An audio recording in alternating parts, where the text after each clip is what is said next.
زمانے کے اندر خیر شر کامیابی ناکامی عزت ذلت یہ سب کچھ کس کے قبضے قدرت میں ہے؟ اللہ کے قبضے قدرت. سب حیران ہیں. اللہ کے رسول صلی اللہ علیہ وسلم سے پوچھے حضرت جبرائیل علیہ السلام، یا محمد اخبرنی عن الاسلام، اسلام کسے کہتے ہیں؟ اللہ کے رسول نے فرمایا لا تسبوا الدہر وانا الدہر. اللہ نے فرمایا حدیث قدسی ہے، زمانے کو برا بلا نہ کہو اس لیے کہ زمانہ میں خود ہوں. سفر کرنا ہوتا تو پرندے کو اڑاتے، پرندہ دائیں طرف اڑتا تو سمجھتے کہ اس سفر میں میرے لیے خیر، اگر بائیں طرف اڑتا تو سمجھتے میرے لیے شر، سفر کینسل. مفتی سلطان کے بیانات کے لیے مفتی سلطان آفیشل کو سبسکرائب کریں. السلام علیکم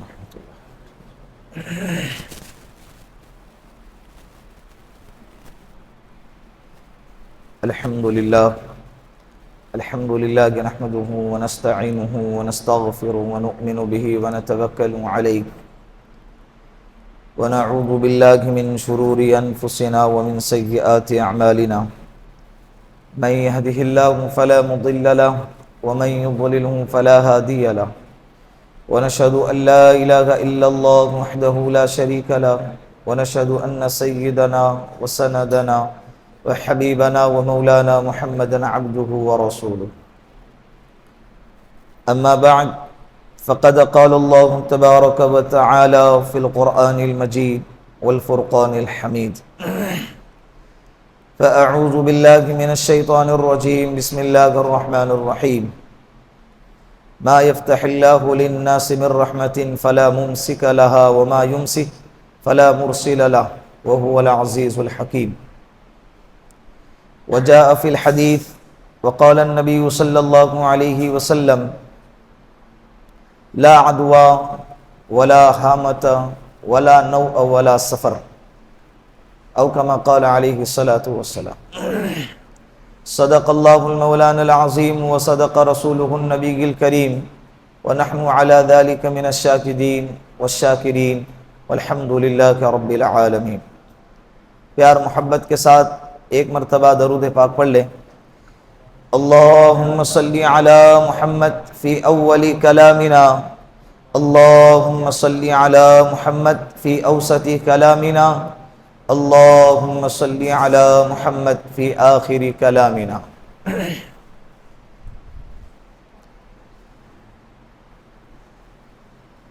اس کائنات کو پیدا کرنے والی ایک ہستی ہے، ایک ذات ہے جسے ہم اللہ کہتے ہیں.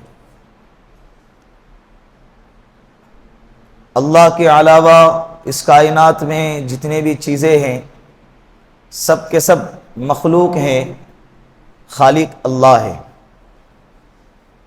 یہ ہمارا یقین ہے، ایمان ہے، عقیدہ ہے. چاہے آسمان ہو، چاہے زمین ہو، چاہے آسمان سے برسنے والا پانی ہو یا زمین سے اگنے والا اناج ہو، یہ سب میرے اللہ کے مرضی کے مطابق چلتا ہے. اور اسلام نے ہمیں یہی تصور دیا ہے. اسلام کا سب سے پہلا اصول، سب سے پہلا عقیدہ توحید پرستی ہے. اسباب پرستی، بت پرستی، خواہش پرستی، توہم پرستی، یہ سارے برائیوں سے اسلام ہمیں نکال کے توحید پرستی میں ڈال دیتا ہے. اور بڑے بڑے غلطیوں سے، غلط فہمیوں سے، بے چینیوں سے، پریشانیوں سے اللہ ہم کو نجات عطا فرماتے ہیں. توحید پرستی. اسی لیے اللہ کے رسول صلی اللہ علیہ وسلم نے فرمایا نا، بنی الاسلام علی خمس، اسلام کی بنیادیں 5 چیزوں پر ہیں. پہلی توحید. سب سے پہلی بنیاد اسلام کی کیا ہے؟ توحید ہے.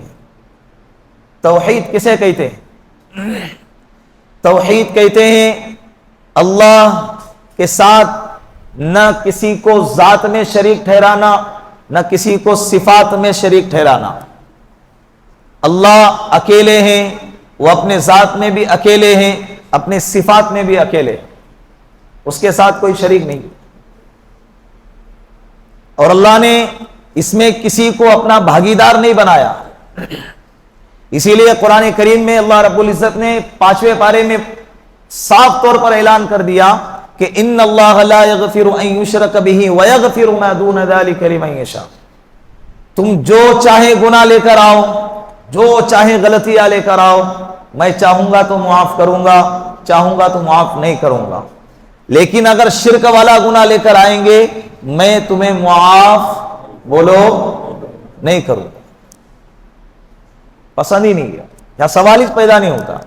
چاہے زندگی بھر بہت نیک کام اچھے کام کیا تیری نظر میں, لیکن اگر توحید پرستی نہیں ہے, اگر ایمان پرستی نہیں ہے, اور یہ عقیدہ نہیں ہے کہ اللہ کے سوا کوئی معبود نہیں, تو سارے کے سارے نیکیاں دھری کے دھری رہ جائیں گے. بات سمجھ میں آ رہی ہے؟ اللہ کل قیامت کے دن مغفرت کا وعدہ کر رہے ہیں شرک سے پاک ہونے پر, چاہے پھر کتنی بھی بڑی غلطی ہو. میں آپ کو غلطی کرنے کا سرٹیفکیٹ نہیں دے رہا ہوں, میں توحید پرستی کا عقیدہ آپ کو بتا رہا ہوں. اللہ اپنے وحدانیت میں کتنے زیادہ غیرت مند ہیں کہ اللہ کو اس غلطی کے علاوہ ساری غلطی برداشت ہے, لیکن یہ والا گناہ, یہ والی غلطی اللہ کو برداشت نہیں ہے. اس کے علاوہ اگر غلطی ہے, یا عبادی الذین اسرفوا علی انفسہم لا تقنطوا من رحمت اللہ, سارے گنہگاروں کے بارے میں کہا. جو بھی گناہ کر رہا ہے نا, ساری زندگی اگر گناہ کرتا رہا, 40 50 60 سال تک گناہ بھری زندگی گزرتی رہی, اللہ اس سے بھی کہہ رہا ہے اگر ایمان ہے لا تقنطوا من رحمت اللہ, میری رحمت سے نا امید نہ ہونا. ایک دفعہ کہہ دو اے اللہ مجھے معاف کر دے, اللہ کہتے میری عزت و جلال کی قسم تیرے معافی مانگنے میں دیر ہوں گی, ہاتھ کے نیچے جانے میں دیر ہوں گی, لیکن مجھے معاف کرنے میں دیر نہیں ہوں. لیکن شرط توحید پرستی یہ بنیاد ہے. یہ کیا ہے؟ بہت سارے خرابیوں کو ختم کر دیتا ہے یہ عقیدہ, الحمدللہ. ورنہ آج بھی امت کے بہت سارے طبقے ایسے ہیں, بہت سارے افراد ایسے ہیں جو بد عقیدت میں اور شرک بت پرستی میں اور توہم پرستی کے اندر مبتلا ہے اور پریشان ہے, اس لیے کہ ان کا یقین اور عقیدہ کمزور ہے. یہ جو مہینہ چل رہا ہے نا, کون سا مہینہ ہے؟ کون سا مہینہ ہے؟ سفر کا مہینہ ہے. سوت سے سفر, محرم سفر, اسلامک 12 مہینے, اس میں سے یہ دوسرا مہینہ ہے. اور امت میں بعض لوگ اس مہینے کو نحوست والا مہینہ شمار کرتے ہیں. محرم کا مہینہ, سفر کا مہینہ, شوال کا مہینہ, یہ وہ مہینے جن کے بارے میں یہ عقیدہ کرتے ہیں کہ یہاں ان مہینوں کے اندر کوئی نئی چیز اور کوئی خوشی کی تقریب, کوئی خوشی کا پروگرام نہیں رکھنا چاہیے. دکان کی اوپننگ, مکان کی اوپننگ, ایسے وقت میں اگر ڈیلیوری کا وقت آئے تو کیا کریں گے؟ بولو. ابھی مان لو آپ کے گھر میں بچہ پیدا ہونے والا ہے اور عین اس کی ڈیلیوری, اس کی ولادت کا وقت سفر کے مہینے میں آ رہا, کیا کریں گے؟ روک کے رکھیں گے؟ بولو. پھر کہیں گے تو سب اللہ کے ہاتھ میں. بھائی وہ بھی سب اللہ ہی کے ہاتھ میں ہے, خوشی بھی اللہ کے ہاتھ میں, غمی بھی اللہ کے ہاتھ میں, اچھی اور بری تقدیر سب اللہ کے ہاتھ میں, نفع کا آنا اللہ کی طرف سے, نقصان کا آنا اللہ کی طرف سے, خیر کا آنا اللہ کی طرف سے, شر کا آنا یہ سب کس کی طرف سے؟ بولو. سب اللہ کی طرف سے, سب میری اللہ کی طرف سے. ایمان مجمل, ایمان مفصل ہم نے مکتب میں پڑھا ہے نا. ایمان لایا میں نے اللہ پر, اللہ کے رسولوں پر, اللہ کی کتابوں پر اور اللہ کے فرشتوں پر اور ہر اچھی بری تقدیر پر اور مرنے کے بعد دوبارہ زندہ اٹھائے جانے پر اور آخرت کے دن پر ہم نے ایمان لائے ہیں. ہم نے کیا کیا ہے؟ حضرت جبرائیل علیہ الصلوۃ والسلام ہمارے نبی صلی اللہ علیہ وسلم کے خدمت میں تشریف لائے. حضرت دحیہ کلبی رضی اللہ, ایک صحابی ہے, ان کی شکل میں ہر وقت آتے تھے.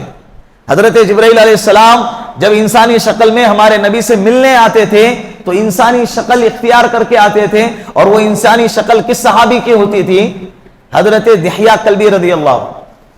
لیکن حدیث جبرائیل جو بڑی طویل ہے, اس میں حضرت جبرائیل علیہ السلام نے ایک الگ ہی روپ دھار کر آئے تھے کہ جن کو کوئی پہچانتا نہیں تھا, اور بدن کے اوپر نہ سفر کے آثار ہیں اور نہ دھول مٹی ہے, کہ جس کو دیکھ کر یہ کہے کہ بھائی یہ بندہ مسافر ہے، بالکل صاف ستھرے کپڑے، کالے بال، مٹی نہیں، دھول نہیں، کچھ نہیں، تو اس سے یوں لگتا تھا کہ بندہ مقامی ہے، یہی کا رہنے والا ہے۔ اگر یہی کا رہنے والا ہوتا تو ہم تو اس کو جانتے نا۔ حضرت عمر فرماتے نہ ہم اس کو جانتے تھے اور نہ اس پر کوئی سفر کے آثار نظر آتے تھے۔ اللہ کے رسول کے گھٹنے کو گھٹنا لگا کر بیٹھ گیا، سوال کر رہا ہے، سب حیران ہیں۔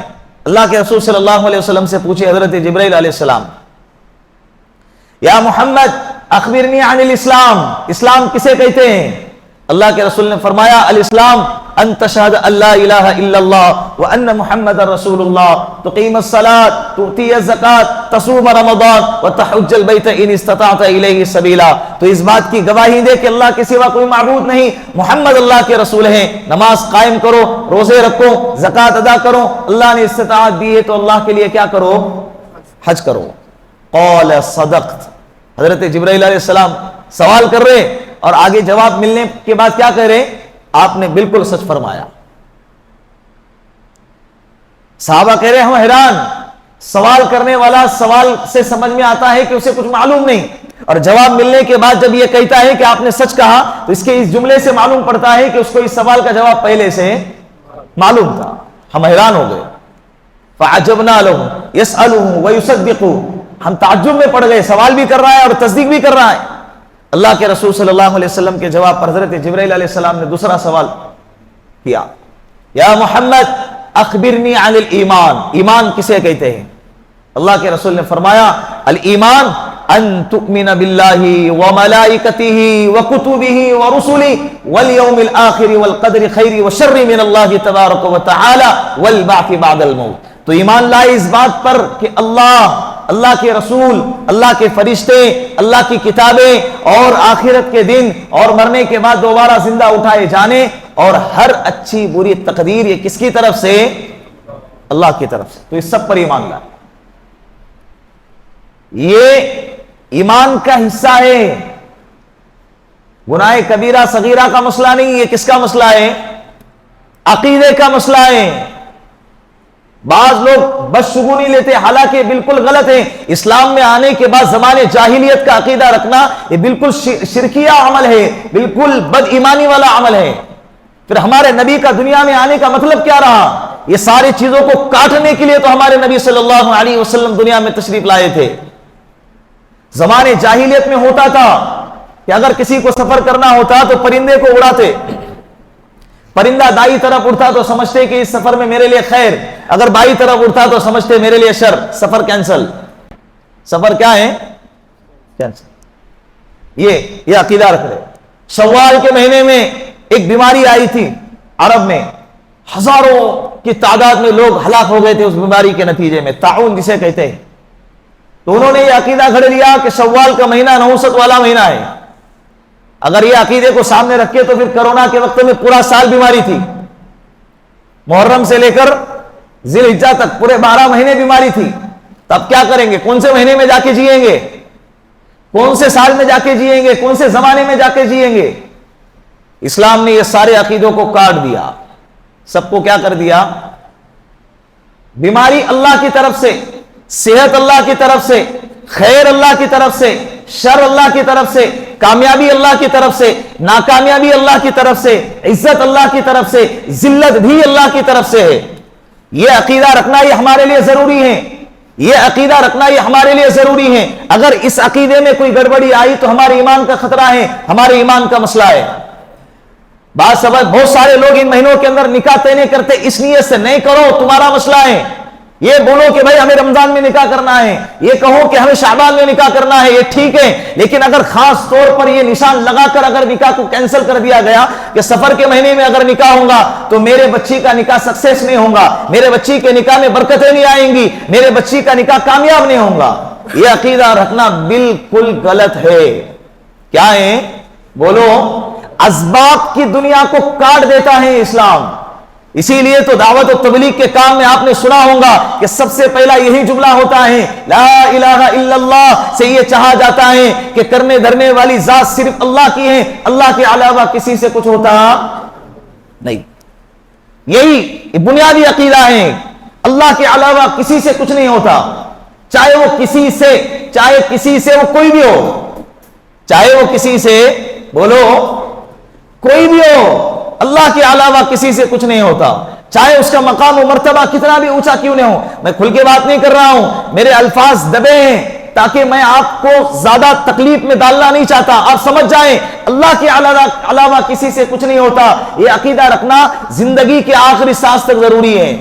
اس میں اگر گڑبڑی آ گئی تو ہمارے ایمان کا اور آخرت کا بڑا مسئلہ ہے، ہمارے ایمان کے اور آخرت کا بولو بڑا مسئلہ ہے۔ بہت سارے لوگوں کے اندر بہت سارے عقیدے غلط گڑے ہوئے، سفر نہیں کرتے، مت کرو بھائی، سال بھر بستر میں پڑے رہو، لیکن یہ عقیدے کے ساتھ بالکل بھی اجازت شریعت نہیں دیتی ہے۔ ایک حدیث ہے اللہ کے رسول کی، لا عدوا ولا حامت ولا نوء ولا سفر، صاد کے ساتھ، رواہ البخاری، بخاری شریف کی روایت ہے، حضرت ابو ہریرہ اس کے راوی ہیں۔ اللہ کے رسول نے فرمایا ایک دوسرے کو بیماری کا لگنا اور اسی طرح الو، بعض لوگوں کا عقیدہ ہے نا کہ جس گھر کے اندر الو بیٹھا، جس گھر کے چھت پر الو آ کر بیٹھا، سمجھ جاؤ کہ اس گھر میں مصیبت آنے والی ہے۔ اس گھر میں ابھی تو الو نظر بھی نہیں آ رہے، پھر بھی مصیبتیں ہول سیل کے بھاؤ میں آ رہی ہے۔ تو کہاں سے آ رہی ہے؟ اللہ کے رسول نے فرمایا ایک دوسرے کی بیماری نہیں لگتی۔ کرونا میں بہت زیادہ چل رہا تھا، 5 فٹ 5 کلومیٹر کے دائرے پہ ایک دوسرے سے الگ الگ رہو، ہاں نا، مسجدوں کے اندر بھی۔ ہمارے نبی نے اس عقیدے کو 1400 سال پہلے بیان فرمایا، بھائی ایک دوسرے سے دور رہو گے تو کرونا لگے گا۔ تو پہلے انسان کو کہاں سے لگا؟ جو انسان سے یہ بیماری پھیلی تو وہ اس انسان کو کہاں سے لگا؟ وہ کس کے قریب جا کر بیٹھا تھا؟ ایک صحابی آئے نا، یا رسول اللہ میرے سواری کو چیچک کی بیماری لگی ہے، تو میں نے اس کے قریب ایک دوسری سواری لگ گئی تو اس کو بھی بیماری لگ گئی، تو اب میں کیا کروں؟ اللہ کے رسول نے فرمایا کہ پہلے والے سواری کو کہاں سے لگ گئے؟ وہ کس کے بازو میں جا کر بیٹھا تھا؟ وہ اللہ کی طرف سے۔ تو پہلے والے جانور کو اللہ کی طرف سے بیماری لگے تو دوسرے جانور کو اللہ کی طرف سے نہیں لگ سکتی؟ بولو بھائی، وائرل چل رہا ہے، اس کے بازو میں مت بٹھاؤ۔ ابھی اللہ کے رسول کی حدیث دیکھے، 2 حدیث اللہ کے رسول کی۔ ایک حدیث جو ابھی آپ کے سامنے بیان کیا، اس حدیث کا جملہ کیا ہے کہ ایک کی بیماری دوسرے کو نہیں لگتی، ایک کی بیماری دوسرے کو نہیں لگتی۔ دوسرا عقیدہ کہ جانور کا جو مسئلہ ہے، الو کے بارے میں یہ عقیدہ رکھتے تھے کہ فلاں جانور ہے، اگر کسی کے گھر پہ آ کر بیٹھ گیا تو سمجھ جاؤ کہ اس گھر میں نحوست آنے والی ہے، بے برکتی آنے والی ہے۔ تیسرے نمبر پہ ولا نوء، ستارے کو دیکھ کر یہ عقیدہ رکھتے تھے کہ ستارہ ٹوٹ گیا یا ستارہ بھاگ گیا، یہ وہ ستارہ نظر نہیں آ رہا، تو جو ستارہ چاہیے وہ اگر نظر نہیں آ رہا تو اس میں ہم کو سفر نہیں کرنا چاہیے، یہ کام نہیں کرنا چاہیے، یہ ناکامی نحوست کی علامت ہے، گھر میں موت آئیں گی، گھر میں ناکامی آئیں گی، یہ عقیدہ رکھتے تھے۔ اور چوتھے نمبر پر ولا سفر کے مہینے میں کوئی نحوست بالکل نہیں ہے۔ یہ 4 عقیدے اللہ کے رسول۔ ابھی اسی طرح اسی الفاظ کے ساتھ دوسری حدیث ہے جس میں ایک جملہ زیادہ ہے کہ اللہ کے رسول نے فرمایا ایک کی بیماری دوسرے کو نہیں لگتی، اور بدفعلی کوئی چیز نہیں ہے کہ تیرا منہ دیکھا اس کے لیے آج میرا دن خراب ہو گیا۔ نہیں تو بہت بڑا تیر مارنے والا تھا، یہ کیا کرنے والا تھا؟ بہت بڑا تیر مارنے والا تھا، بس تیرا چہرہ دیکھا اس کے لیے میرا کیا ہو گیا؟ یہ کام بگڑ گیا۔ یہ کہتے ہیں نا، یہ بدفعلی ہے، اللہ کے رسول نے منع کیا۔ بدفعلی لینے سے اللہ کے رسول نے منع کیا۔ بلی اڑوی گئی سامنے سے، ارے بلی جانے دو، شیر جانے دو۔ تمہارا عقیدہ یہ مضبوط ہونا چاہیے کہ بلی جاؤ یا کتا جاؤ، کرنے دھرنے والی ذات کس کی ہے؟ ہمارے سامنے جو دن میں 10 مرتبہ جاتی ہے، تو کیا فرق پڑتا ہے؟ بلی کے ہاتھ میں خیر اور شر ہے، بلی کے ہاتھ میں کامیابی اور ناکامی کی علامت اللہ نے رکھی ہے۔ اسلام اتنا کمزور مذہب ہو گیا کہ تم بلی کو دیکھ کر اپنی زندگی کے راہیں طے کرو۔ بات سمجھ میں آ رہی ہے؟ تو ایک عقیدہ، بیماری ایک دوسرے کو لگتی ہے، یہ جملہ اللہ کے رسول کے ایک حدیث کا۔ اسی حدیث کے اندر دوسرا جملہ ہے، دوسری حدیث کے اندر ایک اور جملہ ایڈ کیا ہوا ہے۔ اللہ کے رسول نے فرمایا وَفِرَّ مِنَ الْمَجْذُومِ كَمَا تَفِرُّ مِنَ الْأَسَدِ، تم کوڑ اور برس کی بیمار والوں سے ایسے دور بھاگو جیسے کہ شیر سے دور بھاگتے ہو۔ کیسے؟ شیر کو دیکھ کر کیا کرتے ہیں؟ کبھی تو دیکھے ہی نہیں رہیں گے، 70% مجمع 80% ایسا ہوگا اس مجمع میں کہ جس نے شیر کو دیکھا ہی نہیں ہوگا، دیکھے بھی ہوں گے تو کہاں؟ زو میں اور یا ویڈیو اور فوٹو کے اندر اللہ کے رسول کے حدیث کے الفاظ ہے کما تفر من الاسد، جیسے شیر سے بھاگتے ہو اس لیے کہ اس کو موت سمجھتے ہو نا، ایسے ہی کوڑ کی بیماری والوں سے بھاگو۔ ابھی حدیث کے ایک ہی جملے میں شروعات میں کہا جا رہا ہے کہ بیماری ایک دوسرے کو لگتی نہیں، اور اسی حدیث کے آخری جملے میں کہا جا رہا ہے کہ کوڑ کی بیماری والے سے بھاگو، اس لیے کہ اگر قریب رہو گے تو وہ کوڑ کی بیماری تمہیں بھی لگیں گی۔ یہ آگے جملہ لوگوں نے ایڈ کیا ہوا ہے۔ اللہ کے رسول نے آپ لوگوں کو، ہمیں اور امت کو کوڑ کے مریض سے دور بھاگنے کی جو ترغیب دی ہے، اس کی وجہ یہ نہیں کہ بھئی اس کی بیماری آپ کو لگیں گی، اس کی وجہ یہ ہے کہ اللہ کے رسول نے فرمایا کہ اگر تم اس کے بازو میں بیٹھ گئے اور اللہ کی طرف سے تمہیں کوڑ کی بیماری لگنا اگر مقدر میں رہا اور لگ گئی تمہیں کوڑ کی بیماری، تو تم یہ عقیدہ نہ کر لو کہ بھئی میں اس کے بازو میں بیٹھا اس کے لیے میرے کو یہ ہو گیا، میں اس کے بازو میں بیٹھا اس کے لیے مجھے یہ بیماری لگ گئی، مجھے سردی ہو گئی، مجھے کھانسی ہو گئی، مجھے کرونا ہو گیا۔ کس لیے؟ وہ عقیدے کو کاٹنے کے لیے اللہ کے رسول نے فرمایا کہ تم ایسے شخص کے بازو میں مت بیٹھو جس کو وائرل لگا ہوا ہو، جس کو پھیلنے والی بیماری لگی ہو۔ بات سمجھ میں آ رہی؟ عقیدے کا کتنا خیال رکھا ہوا ہے۔ تو سفر کے مہینے میں نحوست ہے بھائی، کسی مہینے میں کوئی نحوست نہیں ہے، کسی ٹائم میں کوئی نحوست نہیں ہے۔ لا تسب الدہر وانا الدہر، اللہ نے فرمایا، حدیث قدسی ہے، زمانے کو برا بلا نہ کہو اس لیے کہ زمانہ میں خود ہوں۔ زمانہ بولو، زمانہ میں خود، یعنی زمانے کا تصرف میرے اختیار میں ہے۔ زمانے کے اندر خیر شر، کامیابی ناکامی، عزت ذلت، یہ سب کچھ کس کے قبضے قدرت میں ہے؟ اللہ کے قبضے قدرت میں ہے۔ نہ محرم میں کچھ ہے، نہ سفر میں کچھ ہے، نہ شوال میں کچھ ہے، نہ ذی القعدہ اور ذی الحجہ میں کچھ ہے۔ جو بھی ہے اللہ کے قبضے قدرت میں۔ اگر اس عقیدے پہ آؤں گے آپ کا آدھا ٹینشن ایسے ہی دور ہوگا۔ آدھا ٹینشن پتہ نہیں کس نے کیا کچھ کیا ہوگا، اس کے لیے میرے گھر پہ کسی نے باندھا ہوا ہے، میرے بیٹی کا رشتہ ہی نہیں ہو رہا ہے، اور ہمارے گھر میں سب کما رہے لیکن جارا کا معلوم نہیں، جارا کا ایسے کیسے نہیں معلوم؟ خرچے دنیا کے لگے ہوئے ہیں، ہاسپٹل کا مسئلہ ہے، اسکول کے خرچے ہے، گھر کا مسئلہ ہے، اور دنیا کے خرچے جارا کا ایسے کیسے نہیں معلوم؟ ایک مرتبہ لکھ کر دیکھے مہینے میں کہ کوئی جنات آ کے اٹھا کے تو نہیں لے کے جا رہا ہے۔ گھروں کے اندر کامیابی ناکامی یہ ایسے کسی کے باندھنے سے، بھائی بیٹی کا رشتہ باندھا، کون ہوتا ہے اللہ کے علاوہ تمہارے بیٹی کے رشتے کو روکنے والا؟ کون ہوتا ہے تمہارے رشتے کو روکنے والا؟ اللہ کے رسول نے فرمایا نوم الصبح یمنع الرزق، صبح کا سونا یہ رزق کو روک دیتا ہے۔ تم نے بھائی خود اپنے ہاتھوں سے اپنے عمل سے رزق کو روکا ہوا ہے۔ کسی باوا اور کسی عامل میں یہ طاقت ہی نہیں ہے کہ تمہارے گھر کے رزق کو روکے، کسی سادھو منتر کے اندر بھی یہ طاقت نہیں ہے کہ وہ آپ کے گھر کے رزق کو کیا کرے، بولے چھپڑ پھاڑ کے اللہ دیں گے۔ لیکن اللہ کے رسول نے جو طریقہ بتلایا ہے اس پر عمل کر کے دیکھے۔ ایک تو فجر کو اٹھنا نہیں ہے، مسجد میں آنا نہیں ہے، اور پھر یہ پورے زندگی یہ واویلا کرتے بیٹھنا ہے کہ میرے کسی عامل نے، میرے گھر کے کسی حسد کرنے والے نے، کسی رشتہ دار نے میرے گھر کے رزق کو کیا کیا ہوا ہے۔ جب اللہ کے رسول نے کہا صبح کا سونا رزق کو روکیں گا، اللہ کی قسم دنیا کی کوئی طاقت اس کے رزق کو کھول نہیں سکتی ہے، چاہے تمہاری انکم لاکھوں کی کروڑوں کو کیوں نہ ہو، لیکن اس رزق کے اندر آنے والے مال کے اندر برکت کبھی نہ ہوگی۔ یہ اللہ کے رسول کی حدیث ہے۔ اللہ کے رسول کی ایک اور حدیث ہے مراقی الفلاح کے اندر اللہ کے رسول صلی اللہ علیہ وسلم کی حدیث نقل کی گئی ہے کہ جو بندہ اپنے گھر سے فجر کی نماز کی سنت پڑھ کر آتا ہے مسجد کے لیے، جماعت سے نماز پڑھنے کے لیے، اللہ اس کے رزق میں برکت عطا فرماتے ہیں۔ اس کے گھر والوں کے اندر جو جھگڑا ہے اللہ وہ ختم کر دیتے ہیں، اور اللہ اس کا خاتمہ ایمان پہ فرماتے ہیں۔ بولو سبحان اللہ، کتنی زبردست حدیث ہے۔ اللہ اس کا خاتمہ کس پہ فرماتے ہیں؟ ایمان پہ خاتمہ فرماتے ہیں۔ سب چاہتے ہیں ایمان پہ خاتمہ ہو، لیکن اس کے اسباب اختیار کرنے کو کوئی تیار ہی نہیں ہے۔ تو بھائی ان توہمات سے باہر نکلے، کسی نے کچھ کیا ہوگا اور کیا کیا ہوگا، کسی کے بعد اتنا پھالتو ٹائم نہیں ہے۔ تمہارا نام لے کر ٹارگٹ کر کر اتنا 1 گھنٹہ 1.5 گھنٹہ ویسٹ کرے، کسی کے بعد ٹائم نہیں ہے۔ ہر ایک اپنے اپنے دنیا میں مشغول ہے، ہر ایک کے اپنے اپنے پریشانی ہے۔ لوگ کیا بولیں گے، وہ 4 لوگ وہ 4 لوگ مجھے کیا بولیں گے، وہ 4 لوگ آج تک کسی کو ملے ہی نہیں۔ ان 4 لوگوں میں وہ خود بھی رہتا ہے۔ دوسرے لوگ تیرے بارے میں سوچ رہے کہ وہ 4 لوگ، اس کے سامنے والوں کے نظریے کے اعتبار سے ان 4 میں تیرا بھی ایک نام ہے، تیرا بھی کیا ہے، ایک نام ہے۔ 4 کیا بولیں گے؟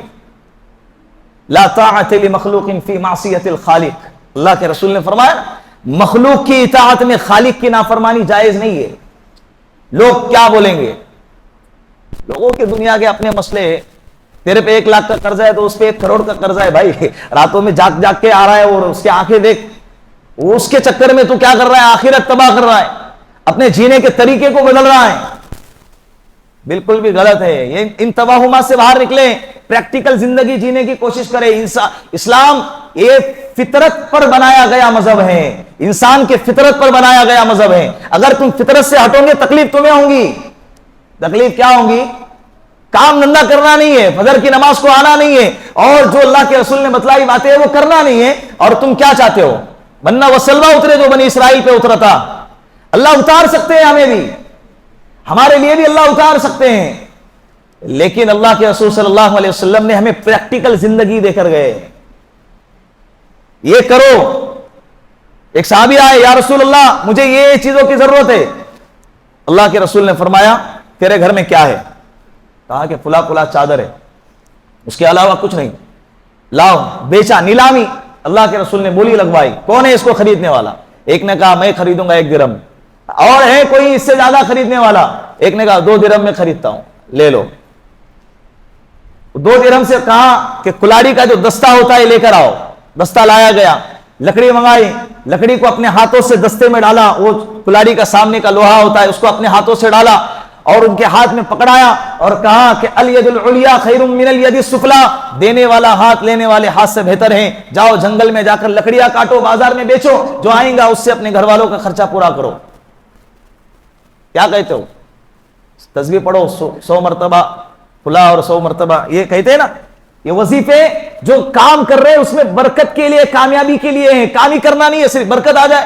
ایک بندہ کہہ رہا ہے کہ بھائی کوئی وظیفہ بتاؤ مجھے بیٹا ہو جائے. ایک بندے نے نکاح کیا نہیں ہے, 40 سال تک نکاح نہ کریں اور وظیفے پہ وظیفے پڑھتا جائے تو اس کو بیٹا ہوگا؟ بولو نا, کیا کرنا پڑے گا؟ جی, شادی کرنا پڑے گا. عمل کرو, پریکٹیکل زندگی پہ آؤ, پھر وظیفے کرو. انشاءاللہ وہ وظیفے تمہارے کام کے اندر کامیابی کا ذریعہ بنیں گی. یہ اللہ کے رسول صلی اللہ علیہ وسلم نے امت کو ایک بہترین طریقہ عطا فرمایا ہے. اس سے ہٹوں گے پریشان ہو جاؤں گے. خامخواہ کی ٹینشن, خامخواہ کی پریشانی پال کر رکھے ہوئے ہیں. حضرت عمر رضی اللہ عنہ کے دور خلافت میں حضرت عمرو بن العاص رضی اللہ عنہ کو بھیجا مصر کے فتح کرنے کے لیے. حضرت نے مصر کو فتح کیا. مصر فتح ہونے کے بعد مصر کے اندر ایک بد عقیدہ والا رواج, ایک برا رواج رائج تھا کہ مصر کے اندر ایک دریا ہے جس کو دریائے نیل کہتے ہیں, وہ بہتا تھا. سال میں 1 دفعہ اس دریا کے اندر کنواری لڑکی کی بلی چڑھانا پڑتا, تب جا کے وہ دریا بہتا تھا. یہ ان کا عقیدہ تھا جو اسلام کے بالکل خلاف ہے. اگر کنواری لڑکی کو نہیں ڈالا گیا, اس کی بلی اور قربانی نہیں چڑھائی گئی تو وہ دریا نہیں بہے گا. شیطانی تصرفات سے یہ ان کا عقیدہ بن گیا تھا. حضرت عمرو بن العاص رضی اللہ عنہ نے جب مصر کو فتح کیا, وہاں کے لوگ حضرت کے پاس آئے اور کہنے لگے کہ حضرت ہم یہ شہر چھوڑ کر جانا چاہتے ہیں. حضرت نے کہا کیوں, ہم آپ پر ظلم نہیں کریں گے, ہم تو انصاف کرنے کے لیے آئے ہیں, ہم تو امن پھیلانے کے لیے آئے ہیں, امن کی تعلیم دینے کے لیے آئے ہیں. آپ چھوڑ کر جائیں گے تو ہم کس پر حکومت کریں گے؟ تو لوگوں نے کہا کہ ہم آپ کی وجہ سے یہ شہر چھوڑنا نہیں چاہتے ہیں, بلکہ ہمارے یہاں علاقے میں ایک دریا ہے جس کو دریائے نیل کہا جاتا ہے, اور اس کے اندر ہمارا یہ عقیدہ ہے کہ جب تک کنواری لڑکی اس میں بلی نہ چڑھائی جائے وہ دریا بہتا نہیں ہے. سال میں 1 دفعہ ایک کنواری لڑکی ہمارے گھرانے سے جاتی ہے. ہم پریشان ہو گئے. حضرت نے کہا کہ یہ تو بالکل اسلام کے خلاف ہے, آپ ٹھہرو, اس کا کچھ انتظام کرتا ہوں, کچھ مسئلے کا حل نکالتا ہوں. پورے واقعے کو خط میں لکھا, امیر المؤمنین کی طرف روانہ کیا, حضرت عمر بن خطاب رضی اللہ عنہ کی طرف. حضرت کے پاس جب یہ پوری روایت آئی, کارگزاری سامنے آئی, حضرت نے ایک خط لکھا دریائے نیل کے نام, نہ عمرو بن العاص کے نام, نہ مصر والوں کے نام. کس کے نام؟ دریائے نیل کے نام. اور کہا کہ اس خط کو دریا میں ڈال دینا. جیسے ہی یہ خط پہنچا اور دریا میں ڈالا گیا, اپنے آب و تاب کے ساتھ وہ دریا بہنے لگا اور آج تک بہ رہا ہے. جب حضرت سے پوچھا گیا کہ حضرت کیا بات ہے, آپ نے اس میں ایسا کیا لکھا تھا, تو حضرت نے فرمایا کہ میں نے یہی لکھا تھا کہ دریا تو اگر اپنے مرضی سے بہتی ہے تو مت بہنا، ہمیں تیری ضرورت نہیں ہے، اگر تو اللہ کی مرضی سے بہتی ہے تو ہم اللہ ہی سے مطالبہ کریں گے وہ تجھے بہائے، وہ تجھے کیا کرے۔ تو دریا کے بہانے والے بھی بولو کون ہیں؟ اللہ ہے۔ مشکلیں ہیں، بیماری ہے، تکلیفیں ہیں، سب اللہ کے حوالے کر دو یار۔ تکلیفیں دور کرنے والی ذات اللہ کی، بیماری دور کرنے والی ذات اللہ کی، عزتوں کے راستے سے ذلیل کرنے والے، ذلت کے راستے سے عزتیں دینے والے، وہ بھی کون ہیں؟ اللہ ہے۔ کس کو کب کہا اللہ کامیاب کرے، کس کو کب کہا اللہ ذلیل کرے، کس کو کب کہا اللہ عزت کی چوٹی پر پہنچائے، یہ اللہ ہی کے اختیار میں ہے، اللہ کے علاوہ کسی کے اختیار میں نہیں۔ ما يفتح الله للناس من رحمة فلا ممسك لها وما يمسك فلا مرسل له من بعده۔ قرآن کریم میں اللہ رب العزت فرماتے ہیں کہ جب میں رحمتوں کو برسانا چاہتا ہوں، دنیا کی کوئی طاقت نہیں ہے جو میرے رحمت کو کیا کر سکے، روک سکے، اور جب میں روکنا چاہوں تو دنیا کی کوئی طاقت نہیں ہے جو میری رحمت کو کیا کر سکے، برسا سکے۔ اللہ اگر کسی کو بارش کی مثال لے لیتے، دیکھتے ہیں نا جب بارش برستی ہے، اسکول کو چھٹی دیں گے، جاب کو چھٹی دے دیں گے، جو چاہے وہ سب کریں گے، ڈیم کا پانی چھوڑیں گے، روکیں گے، سب کریں گے، لیکن بارش، بھائی اتنی ساری جو تکلیفیں آ رہی ہے نا بارش کی وجہ سے جا رہی نا۔ اگر تمہارا یہ خیال ہے کہ بھئی بارش کی وجہ سے اسکول کو چھوڑنا چھٹی دینا پڑ رہا ہے اور جابوں کو چھٹی دینا پڑ رہا ہے، اسی طرح سے ڈیم کا پانی مجبوراً چھوڑنا پڑ رہا ہے، حالانکہ کتنے گھر اس کے اندر ڈوب جائیں گے، تباہ ہو جائیں گے، یہ ساری تکلیفیں ہیں نا، کس کی وجہ سے؟ بارش برس رہی، روک دو، بتاؤ نہ روک کے۔ اگر آپ میں اتنی طاقت ہے اور اپنے طاقت کا ڈنکا بجاتے ہو، فرعونیت کا اظہار کرتے ہو، ہے اتنی طاقت اور ہمت تو آ جائے میدان میں اور اللہ کی قدرت کو للکار کے بتائیں، اور ایک قطرہ بھی بارش برستا ہے اس کو روک کے بتائیں۔ اللہ کا دعویٰ ہے تم روک نہیں سکتے، نہیں روک سکتے، اور جب اللہ برسانے پہ آئے تو کوئی روک نہیں سکتا، اور جب اللہ روکنے پر آئے تو سال سال گزر جاتے، صلاۃ الاستسقاء پڑھے، چاہے ہون کرے اور چاہے جو چاہے وہ کرے، اللہ اگر برسانے پر نہ آئے تو ایک قطرہ بھی آسمان سے کوئی برسا نہیں سکتا۔ اتنا صاف ستھرا عقیدہ ہے یار، پھر بھی سمجھ میں نہیں آ رہا، پھر بھی سمجھ میں نہیں آ رہا ہے۔ اللہ کے رسول نے بالکل کلیئر زندگی دے کر گئے ہمیں، کسی سے کچھ نہیں ہوتا، لا الہ ایسی تلوار ماری ہے بدعقیدے پر اور شرکیہ اور کفریہ اعمال پر، ایسی زبردست وار کیا ہے کہ لا الہ اللہ کے علاوہ کسی سے کچھ نہیں ہوتا، جو بھی ہوتا ہے الا اللہ، کس سے ہوتا ہے؟ اللہ سے ہوتا ہے، بالکل اللہ کی ذات سے ہوتا ہے۔ اس عقیدے پر آؤ، خاص طور پر عورتیں جو ہے نا ان عقیدوں کے زیادہ شکار ہیں، عورتوں میں زیادہ رائج ہے، کالا دھاگا باندھتے بچوں کو معلوم ہے، بچپن سے ہی بچوں کو قیدی بنا کے رکھا ہوا ہے، گلوں میں دھاگا، پیر میں دھاگا، کڑا بھی ڈالا ہے، لڑکوں کو کان میں بالی پہنائی جاتی ہے، اور چہرے کے علاوہ پورے چہرے پہ کالے داغ، یہاں لگا ہوا، یہاں لگا ہوا، یہاں لگا ہوا، یہاں لگا ہوا، نظر نہیں لگ رہا۔ حضرت عثمان غنی سے یہ ٹیکا لگانا ثابت ہے، لیکن صرف ایک جگہ پہ ٹھڈی کے اوپر۔ کس کے اوپر؟